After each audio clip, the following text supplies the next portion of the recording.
Kesaksian Rafael Struijk kepada media Belanda tentang sambutan hangat di Timnas Indonesia akan dibahas di sini. Pemain naturalisasi Timnas Indonesia itu mengaku merasa sangat diterima di skuad asuhan Shin Tae-yong. Rafael Struijk merupakan salah satu dari dua pemain keturunan yang mengambil sumpah sebagai WNI pada Mei tahun 2023 lalu. Satu pemain lainnya adalah Ivar Jenner. Mereka berdua telah melakoni debut bersama tim senior pada FIFA Matchday Juni lalu kontra Palestina. Rafael Struijk diturunkan sebagai starter di laga tersebut. Penampilannya bersama skuad Garuda, julukan Timnas Indonesia, untuk pertama kalinya pun menuai pujian dari para pencinta sepak bola tanah air. Penampilan Rafael Struijk di laga uji coba Timnas Indonesia melawan Palestina dan Argentina melambungkan namanya. Sejak saat itu, publik tanah air mulai mengenal sosoknya. Rafael Struijk seketika menjadi sangat terkenal di Indonesia.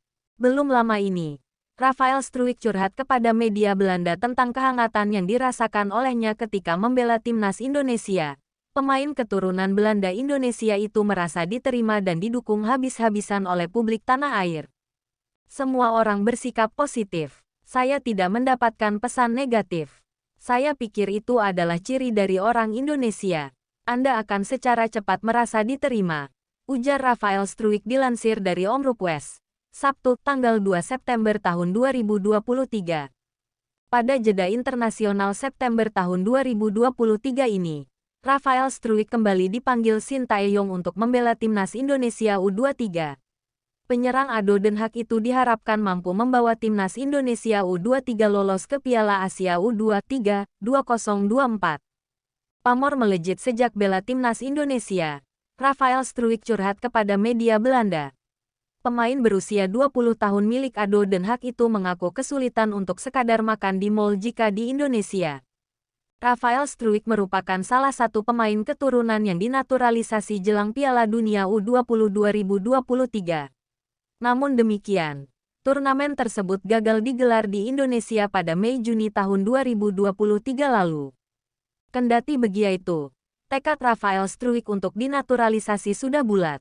Pada akhirnya, dia mengambil sumpah WNI pada bulan Mei lalu.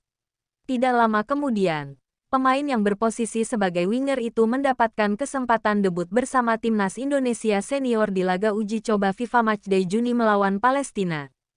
Laga itu digelar pada pertengahan Juni lalu. Rafael Struijk dimainkan sebagai starter oleh pelatih Shin Tae-yong. Penampilan pemain yang berposisi sebagai winger itu pun mendapatkan banyak pujian dari pencinta sepak bola tanah air. Penampilan Rafael Struijk di laga uji coba Timnas Indonesia melawan Palestina dan Argentina melambungkan namanya. Sejak saat itu, publik tanah air mulai mengenal sosoknya. Rafael Struijk seketika menjadi sangat terkenal di Indonesia.